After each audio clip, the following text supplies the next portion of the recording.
Real Madrid, les amis, valide pour l'instant sa qualification et potentiellement la première place de son groupe de Ligue des Champions.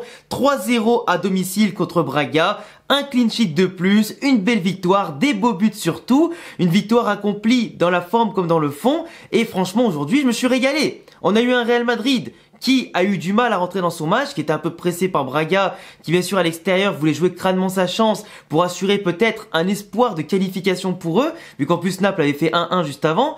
Mais globalement, Braga, qui a montré de belles intentions au match aller, s'est très vite éteint. Du moins le Real Madrid, dans son organisation tactique et défensive, a éteint toute tentative de rébellion de Braga. Aujourd'hui, la hiérarchie, que ce soit individuellement et collectivement parlant, sur le papier comme sur le terrain, là, elle était flagrante. Le Real a contrôlé son match, le Real ne s'est pas fait beaucoup peur, le Real a contrôlé tout ça et surtout a créé du football au niveau des offensives qui aurait pu alourdir le score d'une grande façon. Par contre, parlons vite fait, dès le début de la vidéo, des polémiques.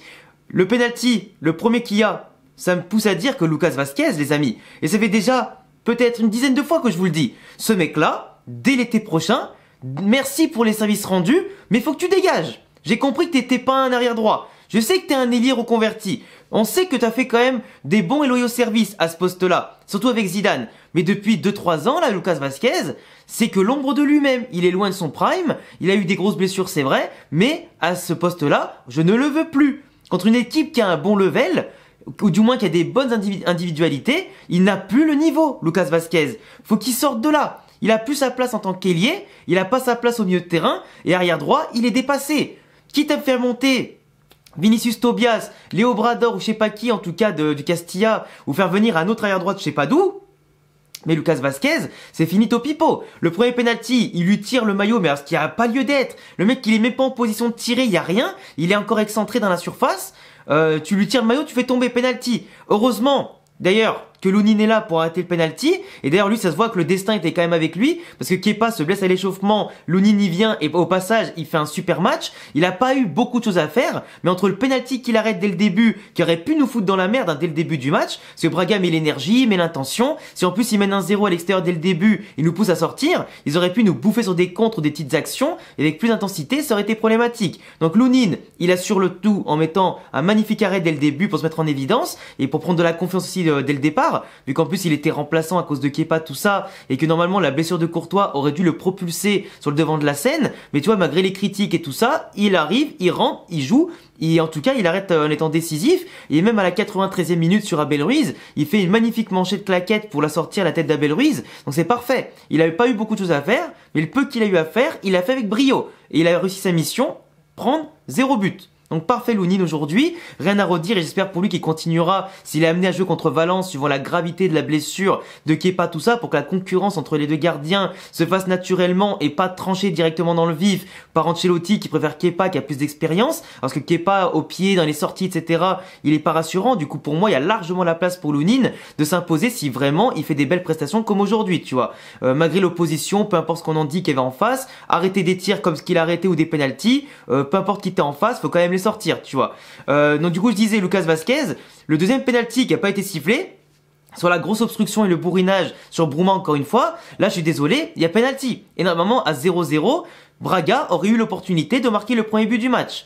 L'arbitre a pas sifflé, il a été clément, mais Lucas Vázquez, une catastrophe. Toutes les attaques qui passaient par son côté, bah ça amenait des centres et des occasions, du moins des débordements. Et de l'autre côté, bizarrement de Mendy, il y a quasiment rien qui passait. Dans l'axe, bizarrement, il y a quasiment rien qui passait. Tout du côté de Lucas Vázquez, exactement contre l'Atlético où il a pris l'eau et après on a pris des buts dans l'axe parce que dans l'axe on n'est pas capable de défendre sur les centres. Et tu vois, le Sporting Braga, à chaque fois, eux, ils ont un point fort, c'est de déborder, de centrer, de marquer sur des centres, qui est notre point faible. On a pris plus de 9 ou 10 buts cette saison, toutes complètes confondues sur des centres, et globalement, on peut dire que c'était un petit peu notre, comment on appelle ça déjà, notre kryptonite, tu vois. Leur point fort, c'est notre point faible à nous. Sauf que là, aujourd'hui, on leur a coupé les ailes, entre guillemets, on les a bien contenus, on avait la possession, on a fait reculer leur bloc à mort, du coup, ils devaient partir de plus loin, mettre des longs ballons, sauter les lignes, etc.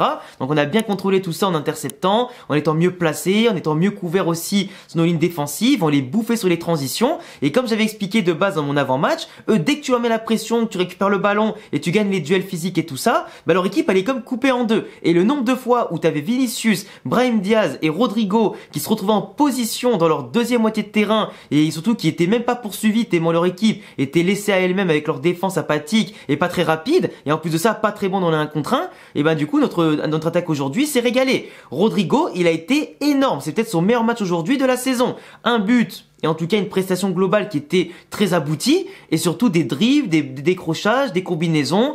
Il a tout fait comme il faut et il a enfin compris son rôle dans ce 4-4-2. Écarter, revenir, occuper les espaces, vite lâcher le ballon et se déplacer intelligemment. Faire évoluer son jeu au-delà du marquage. Et même si physiquement tu peux pas tenir le ballon et faire monter le bloc tout le monde comme un Rossellou, un Giroud ou un Harry Kane, et ben là tu peux utiliser tes techniques et tes compétences d'une façon à fluidifier le jeu et surtout te mettre après derrière sur un 1-2 directement dans l'espace, utiliser la verticalité, etc. pour avoir des occasions.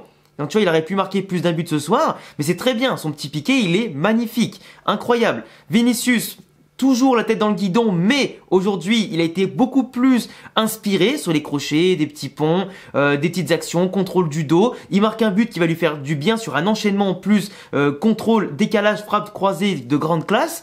Il a été partout, il fait la passe d'air Rodrigo en plus de ça. Et toi, Vinicius, il a tenté beaucoup de choses, il n'a pas perdu confiance. Aujourd'hui, il a fermé sa bouche et s'est concentré sur le football. Ça s'est passé de manière super fluide. Donc du coup, bravo à Rodrigo et Vinicius, qui en l'absence de Bellingham, qui du coup a été laissé au repos avec son épaule, ont marqué, ont été décisifs et ont fait du jeu. La percussion, les décrochages, toucher de ballon, tout ça. Mais si côté Vinicius, ça tente trop des fois les petites passes un peu à l'aveugle, les petits extérieurs un peu mous, tout ça. Il pourrait avoir encore plus de lucidité sur les derniers gestes, notamment pour centrer. Mais sinon, sur les crochets et tout, et la finition, là, il n'y a rien à dire, tu vois. Brahim Diaz, parlons-en.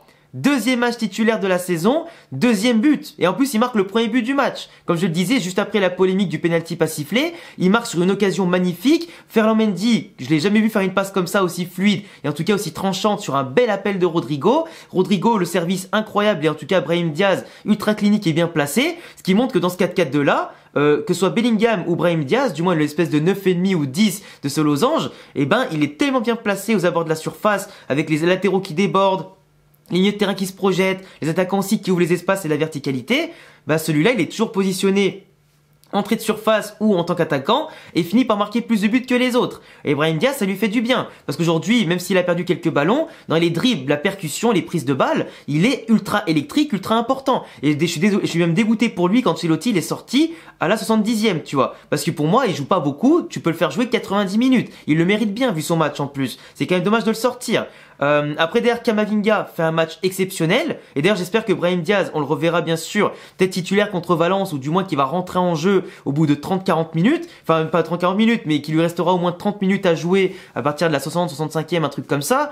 Après Camavinga il a fait un très gros match aujourd'hui, il a perdu quand même quelques ballons, des fois des prises de balles un peu dangereuses, mais sur la récupération il était partout. Valverde à côté, c'est exactement le Valverde que je veux voir, c'est des prises de balles, c'est des percées, même s'il a pas été chanceux sur les frappe ou quoi, et qu'à des moments sur les percées, il pouvait se décaler pour frapper lui-même, en tout cas, il a apporté énormément. Il a cassé le milieu de terrain avec Camavinga, Kroos qui était là pour assurer la gestion, le contrôle, où il a pas eu à trop courir aujourd'hui, il a pas en tout cas été ultra en danger Kroos sur le positionnement et le pressing, donc tant mieux. La défense, ils ont été parfaits, sauf Lucas Vazquez comme je l'ai dit. Carvajal est rentré, il a pas été énorme, mais en tout cas voilà, c'était juste histoire de contrôler ce couloir aussi pour la fin, pas prendre de but. Ferland Mendy qui sort, qui a fait une très bonne prestation pour Fran Garcia, changement totalement inutile. Je suis content d'avoir vu quand même comment il s'appelle, Nico Paz, le jeune du Castia qui est très très fort et qui sera amené à former le futur du Real Madrid plus tard parce qu'il est énorme dans les prises de balles, on l'a vu hein. Dans l'activité, il a récupéré des ballons, le petit sombrero à un moment donné, le petit crochet, tout ça. Il a pas peur et ça se voit. Et on sait qu'il est déjà prêt pour le haut level. Mais bien sûr, au Real Madrid, pour l'instant, les places sont chères. C'est tendu. Par contre, je suis dégoûté qu'on n'ait pas vu Arda Güler. On n'a pas vu Arda Güler dans un match à 3-0. Et là, Ancelotti, à un moment donné, faut aller se faire foutre. Là, je vais dire les termes. Le mec à 3-0 à l'heure de jeu, il fait rentrer Modric et Carvajal, qui ont l'habitude de jouer, qui ont quand même beaucoup de temps de jeu, tout ça, en premier.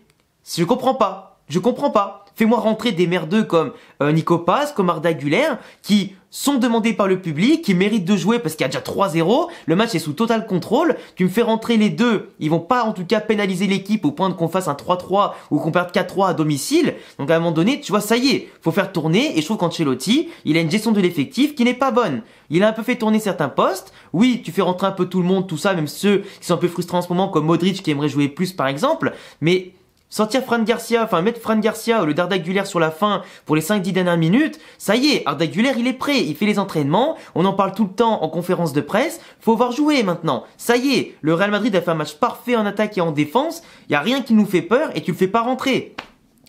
Comme si t'allais attendre contre Valence ce week-end, qui est un match compliqué, parce que contre Valence c'est toujours compliqué, hein, au Bernabéu comme à Mestalla, et là c'est au Bernabéu, tu vas le faire rentrer dans un contexte pas ouf. Là c'est la Ligue des Champions, t'es au Bernabéu, 3-0, comment tu veux trouver meilleure situation pour rentrer? Il y avait des espaces, il y avait tout ce qu'il fallait pour qu'il nous montre sa technique au moins sur 10 minutes. Et en plus le duo avec Nico Paz, qui peut-être formera le futur avec en tout cas à 2 plus Bellingham, un beau trio plus tard offensivement parlant, ça serait incroyable.